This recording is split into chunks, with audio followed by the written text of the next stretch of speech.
Hello and welcome to another episode of the Course Creators Podcast. I'm your host, Sarah Cordiner. Now, you all know me. I'm a bit of a hurricane. I like to be out there. I like to be out front. I do enjoy marketing. I do enjoy being in front of the camera. It wasn't always so. That was a bit nerve-wracking. It took a long time to get comfortable with that.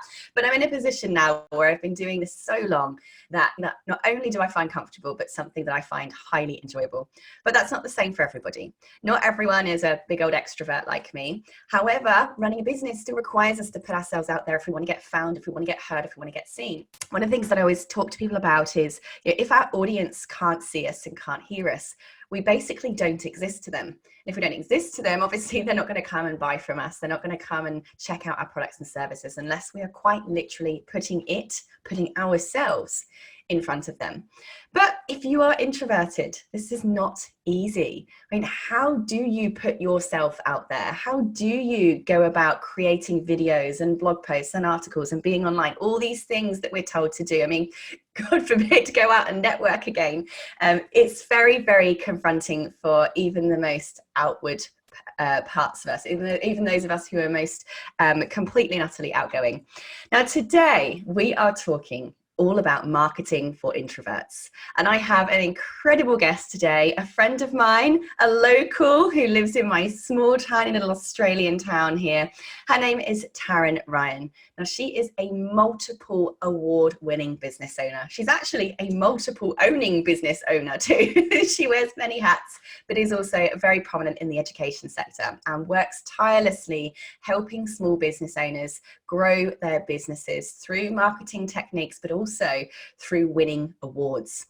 But one of the great things about Taryn is she also knows how to help people do that who are not exactly outgoing. Today, we have Taryn who's going to be teaching us all about how to do marketing when you're an introvert. Taryn, it's so amazing to have you here today. Hello, thank you, Sarah. That was a very gracious introduction. It's so good. No, it's always fun when I'm talking to someone who's 5 minutes down the road rather than 5 hours somewhere on a plane. It's just pretty cool. We probably should have sat in my office, but never mind. Taryn, can you tell us? I mean, look, you own heaps of businesses. I don't know how you do it. I can barely cope with one. But you have behind you, for those people who are just listening to the podcast, you can go and check out the video. But behind Taryn right now is just this shrine of excellence. I mean, there are awards and trophies falling off of this woman's cabinet. Incredible. You've won so many awards, and it says a lot about who you are. But also you teach other people that this is perhaps a little bit less scary than they might think. How did you get into the world of business? How did you get into a place now where you are helping other business owners, in fact, even your competition, to succeed? Yeah, I have to give half credit of all of this to my husband, Aaron. So together we created a commercial cleaning business after years of studying business, in the cities. We moved to a small remote town with our family to start a new life, and really out of necessity started a business in something we hadn't done before, but we had the business skills that we really wanted to practice and put into play. So it was actually suggested to us that we apply for the Startup Award in our first year, which we did. Now, I'm the language lady in the team, so I did the writing side of it. My husband is the numbers man, so he takes care of that side of the business. And we came out of it with a win. But something that my husband and I really focused on, apart from getting a little bit of boost of confidence there and knowing that we're on the right track to start with, is that we looked at the questions in the award application for our business, and wherever we felt there was a little bit of room for improvement or a bit of a gap in our answer, we put that into a development plan for the next 12 months in our business. So really we use the award application as a guide for business development. Amazing. And I've actually found, the whole process of applying for awards is incredibly eye-opening. I think we spend so much time as business owners, don't we, focusing on what we need to do next, where we haven't got yet, what we haven't done yet, where we haven't got yet. And the whole thing of that awards process, when you're filling out all these questions, is you're kind of forced to go back and reflect on where you've come from and how much ground you traveled and how well you actually have done. It's one of the few times that you stop and go, wow, I've actually done stuff, I've actually done a lot of stuff, and wow, I feel really proud of that. That's certainly been my experience of applying for awards. Is I found it an incredible reflective process, and I love that you have used that process to go on and continue to improve and continue to grow. Incredible. Now, look, you teach a lot of subjects, and you're teaching people how to apply for awards, teaching business owners and small businesses how to find them, how to apply for them, how to fill them in so that you get a look in, and just like you, have many of them, those trophies stood up behind them. I mean, that's a really noble thing to do. Because it wasn't originally one of the things you were teaching. You do a lot of marketing stuff. Why did you move into kind of helping other people with awards? Because I know that you actually help your competition submit awards, which is, I love. It's funny. So through the experience of having a business and now 4 businesses, my husband and I have learnt not to treat our competition as competitors. So we've kind of developed the mindset where our competition is actually rivals. And the difference between a competitor and a rival is that a rival challenges us to do better in ourselves, rather than a competitor, which might get us sinking into that big rabbit hole of lack, and there's not enough clients and there's not enough income. And whereas we feel there's enough for everybody, and it's just about matchmaking the right customer to your business. And that's a process, and that takes time and tweaking, and like you said, kind of look at the business from above. So taking the time out not to work in the business so much every day, but working on the business as well. Amazing. Now, marketing. Let's go there. Let's do it. Now, some people get really excited about this. Other people want to curl up and die. There is so much to do. Look, you've done so well with your businesses, and even though we're in a small town, it's sometimes that makes it even more challenging.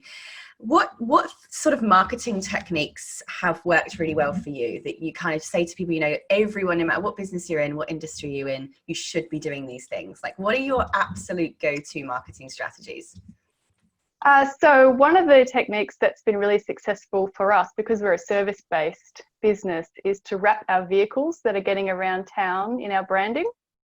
Yeah. And actually a new promotion that we launched yesterday is we're teaming up with a local artist to have some local art wrapped on a vehicle that's going to get around town.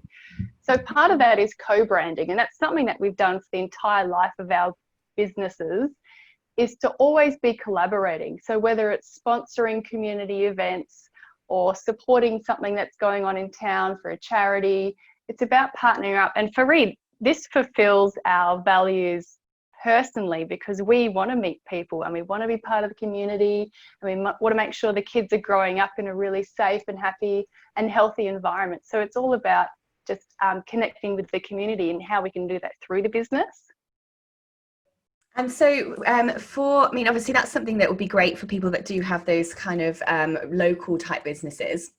I love there how you're using that connecting with the community. So for people perhaps that have more online businesses, do you still think it's important to connect with our local community in which that we live, even if we have an online business? Yeah, if that's important to you. So what I feel that's important in business is just being genuine to your values and your deep needs. And I think every human, as Brene Brown kind of talks about, every human has this deep need for connection. So however you can fulfill that, because in that way you're also fulfilling that for somebody else if you're offering a connection, whether that's in person in your local community or online. Amazing. What else have you got up your sleeve for just must-have go-to marketing techniques? Must-have go-to. So it's absolutely to apply for awards for your business. So I'm more of the behind the scenes person. I like to, do all the writing for the business and that kind of thing. So applying for awards is not only do you get a bunch of marketing strategies as a prize. For example, you get trophies and certificates. You might be part of their celebration campaign, but you can also bank off that win for the rest of the life of your business. So if you win an award, you can put the award organization logo on all of your marketing. So you can put it in your email signature, you can put it on your social media, you can put it on your webpage, you can use it in your brochures if you're doing print things. And basically that win becomes part of your business credibility for the rest of forever. So marketing, absolutely, for me, it's about applying for awards so that you can better your business and so that you can get some marketing benefits off that. I love it. And this is where your topic of the day really comes in, isn't it? You've got this marketing for introverts, the number one thing that will boost your business from the safety of your own home. Now, I know you've got 3 things to teach us here in this space. I mean, a lot of people, when they think about marketing, don't think, I'm going to apply for an award. You know, we think Facebook, we think ads, we think YouTube videos and all that kind of stuff. So I really, really, really love your approach of seeing awards as a marketing methodology. And it clearly works for you. Yeah, it has. Yeah. Can you tell us then, I know that you've got 3 tips for people around this whole concept of award applying. Chuck them at us. I'm excited. Yeah, so there's, I've just kind of touched on already, you win more than a trophy. But I think my first point is we were fortunate enough to be asked or invited to apply for an award. Like you're saying, a lot of startup businesses don't know they exist. So the first tip is to look for awards that you're eligible for. And within award organizations, there's multiple categories. So again, it's sifting through what are you eligible for. Don't get stuck in that feeling of, oh, I'm not good enough to win an award, because you become good enough to win an award through applying for an award. It's a long-term game, like Simon Sinek talks about, infinite mindset. If your business is in it for the long haul, then start applying for awards. It doesn't matter if you lose, because you get feedback. And if you win, then just keep applying and get more wins. So either way, the application process is really what it's about. And that's where I kind of liken the whole thing to Oprah's gratitude journal. I don't know if you've seen or listened to Oprah's audiobook, Wisdom on Sundays. In one of the chapters, she talks about how she started taking gratitude journal each night. And that prompted her during the day then to start thinking about things she was grateful for during the day. And eventually that evolved into her making activities and creating things in her day that she would be grateful for. So it's similar in that, to start with, it's all retrospective about what our business has done when we're applying for an award. But then eventually it turns around and you work out that in order to win an award, I need to be doing these things in my business in the future. I need to put this kind of thing into my plan and my development of the business so that I can get to that level that's worthy of winning an award. Whether you want to win an award or not is kind of beside the point. It's about measuring your business against that high standard that's been set by the award organization so that your business is got that credibility. Incredible. So there's one step now. How would you go about looking for these awards? Because I mean, like, is it something you Google? Is it a local thing? Like, where do you start when you're going, okay, how do I find these things?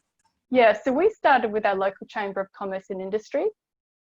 And I know that the Chamber of Commerce and Industries is worldwide. So check out your local country, what you've got available there. We also have state and national bodies that have awards. For example, Telstra, which is the telecommunications business for Australia. And there's regional awards. There's local awards for Indigenous business type things as well, like the NAIDOC awards. So yes, you can Google. Again, there could be a bit of a rabbit hole there if you start Googling awards. I've got a bit of a checklist going on where I'm breaking down the award organisations, how many categories they have, what their yearly cycles are. So normally they would open the same month each year, they would close the same month and the same month each year. So kind of the time cycles are the same. So I'm keeping a track of those, which I would recommend. It's a good thing to do so that you're planning throughout the year. There's just constant kind of working on your business at the same time. Yeah, I love that. And that was one of the things that I've done in the past as well, is just quite simply go to Google and look at your industry. For instance, if you want a business award, a small business award, type in small business awards, your country 2020. That's how I would go about doing it. And it will obviously bring up heaps of different results. Exactly the same as you said, Taryn. I've created a bit of an Excel sheet as well that says, the type of award, the type of category it's for, the month in which it tends to come out, to keep an eye on those particular things. It's amazing, actually, how you can build that up over time. If you miss it this year, you've got it ready for next year. Absolutely. And it's just the more motivation to put those practices into your business that are going to make you more worthy of winning an award. Now, with obviously every award, there are different entry requirements, different criteria that you need to meet. But I know that there's a common sort of set of ways of applying for things across the board. How can you give us some tips on, obviously considering the criteria, but can you give us some tips on the ways to fill an award in? Yeah, so I've broken my system down into an easy acronym. So I repeat this every year, every category, and it's just something you can kind of lay over. So there's 4 things in the easy acronym. E is how to enter your business and equip yourself with the application information. So one of the judges' gripes that I hear about is that people aren't correctly reading and following the instructions. So that's really important. Plus, to enter your business, you can either nominate your own business, which happens very commonly. There's no shame in entering your own business. Sometimes some awards will allow nominations from the public as well. So there's kind of a few different ways to enter. Make sure you get all the information. And then the A in easy is how to amass your information and assemble your response ideas. So putting it all together. My biggest tip here is to collect your information along the way. So throughout the year, instead of when you get to the award opening date, sitting down and going back through everything, now I record everything along the way. So it's all primed and refined, ready to go in one spot. When the award opens, I've got everything really handy. And so when you say everything, what do you mean? Like, what are you collecting? So I'm collecting events that happen along the way, significant activities, staff stories and client testimonials, things of significance that stand out. For example, one of our staff members, so we hire a lot of staff that have difficulty either with physical disability or mental disability or health. So we work with an employment agency to give people a second chance or to facilitate employment opportunities for people that might not ordinarily gain employment. So sometimes the little wins are really big for us. And one of our employees just last week saved up a house deposit. So that's a huge milestone. And we really feel that in our business because our staff members, it's a family home business. So our staff really become part of our family. So we're all kind of cheering when things like that happen. So I'm recording things like that. I'm recording like the new campaign to get some local artwork on our vehicle. It's just along the way, things that might not seem significant at the time, but when we look at a year's worth of effort in the business, it's really going to stand out as why your business is different and why it's worthy of winning an award compared to maybe some other businesses that are just ticking along working in the business. Amazing. Okay, so that's our A, assembling and putting all of that stuff together. All right. Yep. And then S is how to satisfy the question and strengthen your answer. So a good segue actually, but satisfying the answer is really about making sure you address the question. Again, judges talk to me about this, that the person hasn't actually hit the mark in responding to the questions. Now, I've read a lot of award questions. They're not usually ambiguous. It'd be something like, list your future goals for the business, and you just kind of list them out, or list the goals for your business over the last 12 months and how you've achieved them. Now, that might trip some people up if they haven't written formal goals for their business. But here's what you do. Look at what you've achieved and turn it into a formal goal to put into your award application. So you can do it retrospectively. But the key part here is to make sure you read the question and just answer to that question. Don't fill it with any fluff, or you don't need to talk about anything else but exactly what they're asking for in that question.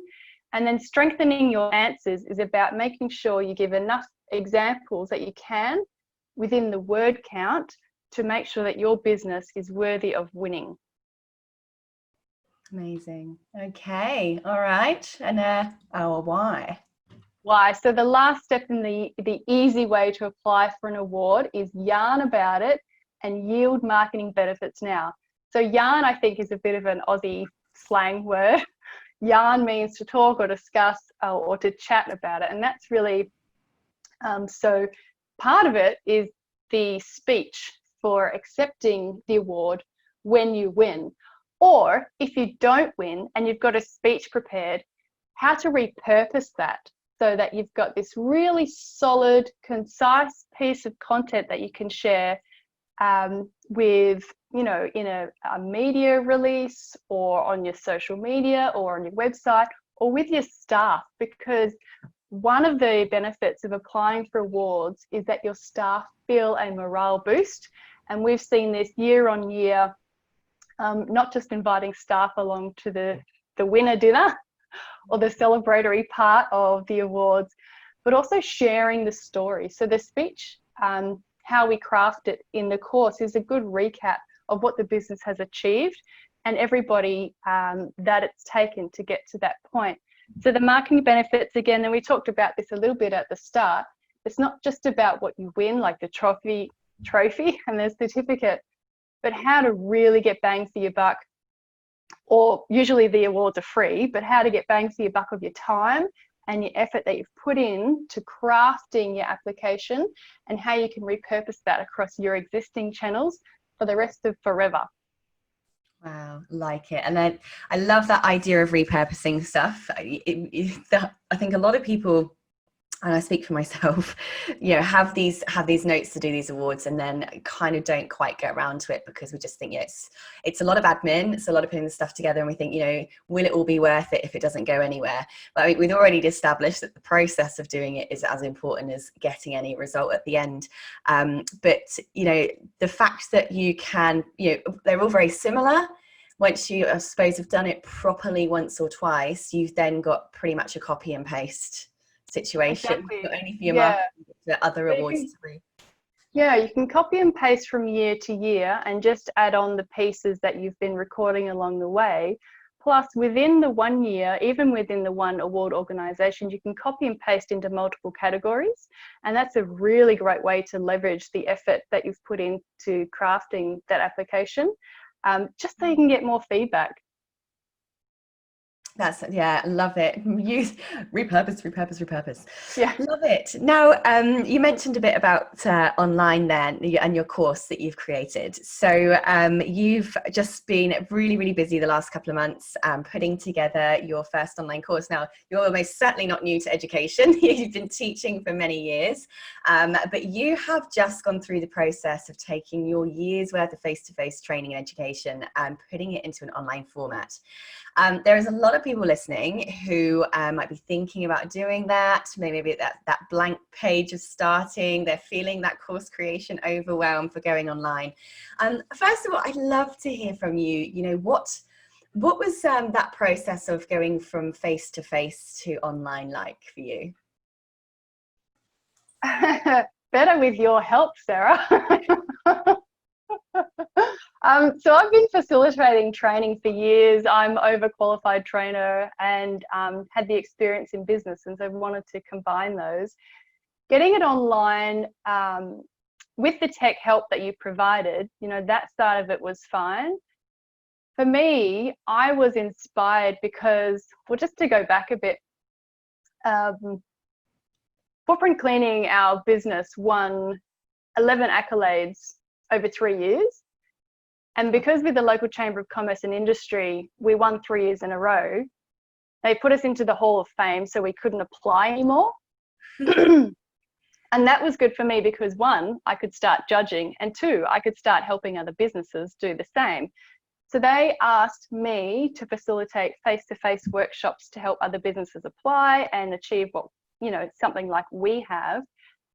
And with the worldwide lockdown, they then asked me to go online instead. Now, I was inspired to do this because not only could I reach out to my local business community, but the world, so that more businesses can grow and reach a higher standard because they know what they're aiming for.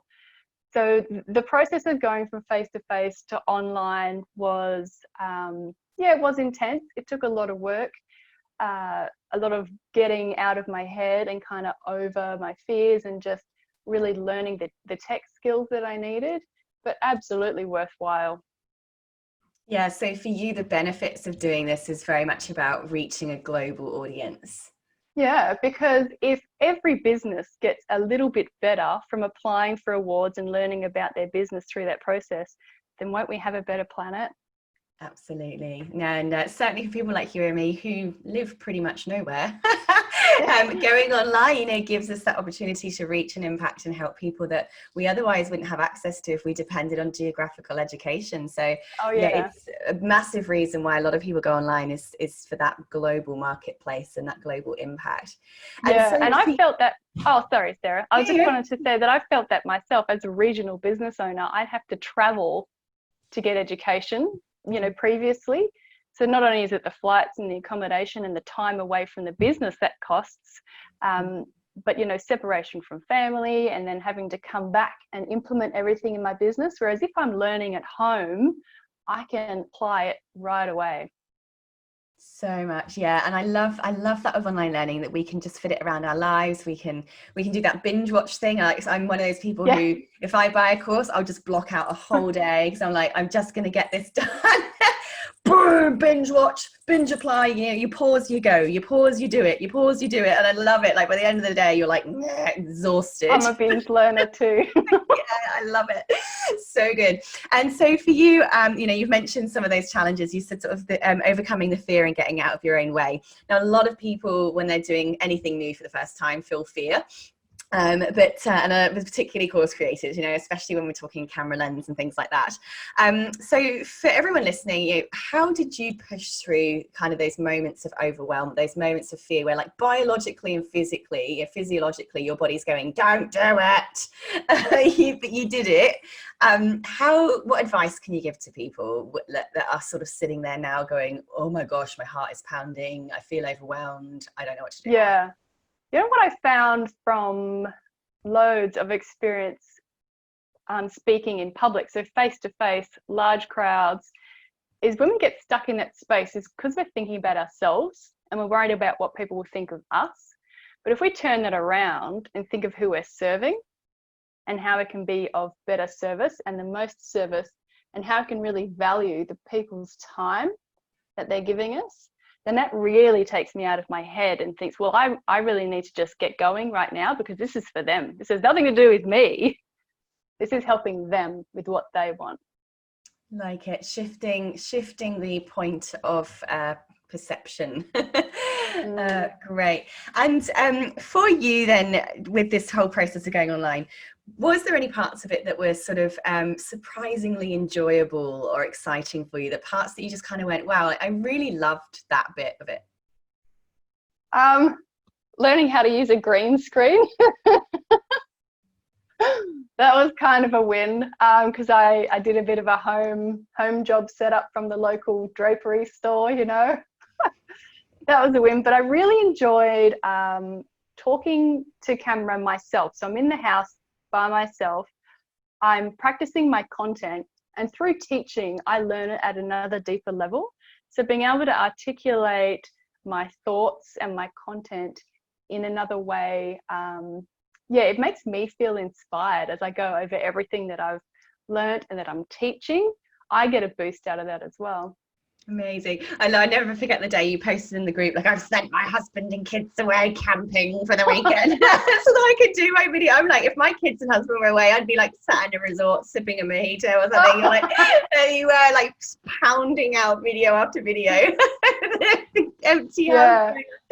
It's so good. And it's true, you know, they say that there's that cone of learning, isn't there? You know, for anyone who's not familiar with the cone of learning, just go into Google and type in the cone of learning, and it basically tells us how much we retain, how much information we retain based on the way in which we actually acquire that information. So they say if you're just listening, you actually only retain around 5% of the information that you heard. Then you go on to, you know, listening and seeing. Then you move up to actually then doing something. And then right at the top of the cone, where there's over 95% of the information is retained, is when you teach that thing that you're learning.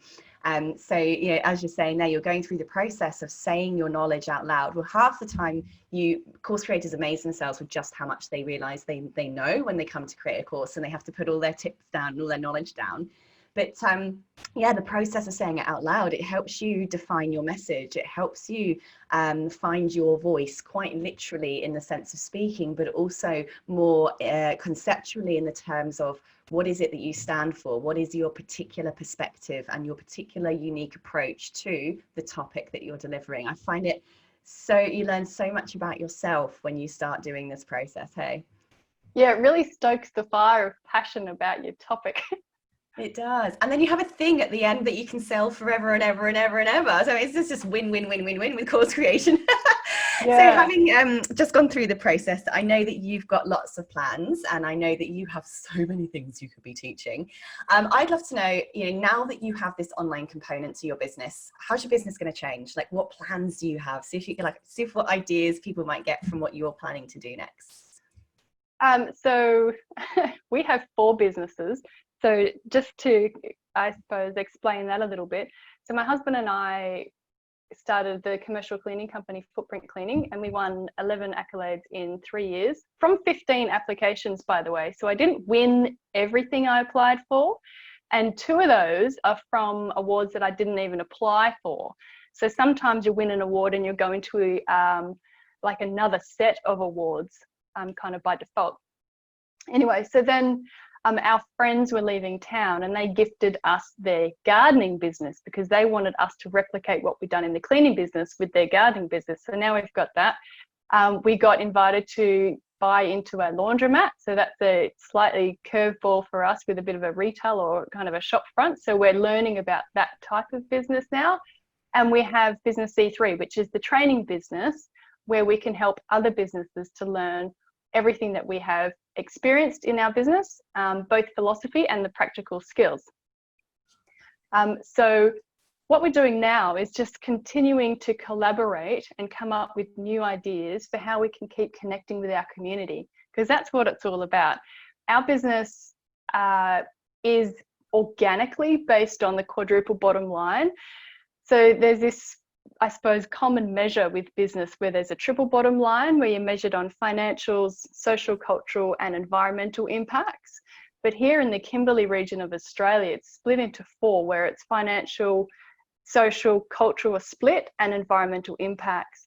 And when I first learned about this, the person that was teaching me actually used Footprint Cleaning, our business, as a case study for it because it ticked all the boxes. And that just blew my mind. So, but it really helped having another framework to consider my business in, so that we could go, well, what are we doing in the financial space? What are we doing in the cultural space? What are we doing to, you know, improve social impacts in our community? And what are we doing to make sure our environmental impact is healthy and safe? So again, just, you know, talking to people in the community and brainstorming, coming up with new things like the art project that we're working on now. Amazing. And I really like that, breaking it down into 4 things we can ask ourselves if we're doing anything in that space. Beautiful. Now, we're wrapping up to the end of our episode now, having just gone through this whole process of creating an online course. For those people listening, do you have any final thoughts, final tips that you might be able to share? Just do it. Yeah, go for it. I know it's hard work, mentally, physically, but the reward at the end will pay off forever in more ways than one. Love it. Brilliant. Well, look, Taryn, it's been so great to have you here today, and your amazing course that you've created will help business owners all around the world to learn how they can massively grow their business, their exposure, get more clients, customers by applying for awards. So in the show notes below, do go and check out the show notes. There is a link there to Taryn's course. You will see what amazing work she's put together, and there are so many tips in there as to how you can go out and be a winner chicken dinner, just like she is too. Taryn, it's been lovely to have you here today. Thank you, Sarah. And luckily, I don't get to say this with many of my podcast guests. I look forward to catching up with you soon for a cocktail. Yes. Isn't that good? See you soon. So good. And if you are ready to grow your business by creating your very own online course, do come and join me in my next Concept to Course group coaching program. Taryn was one of the members in one of my recent groups, and that is how she got her amazing course created. Come and join the next group. That is over at sarahcordiner.com/do it, and we will get your course done, published, and out to the world too. Until next time, bye-bye for now.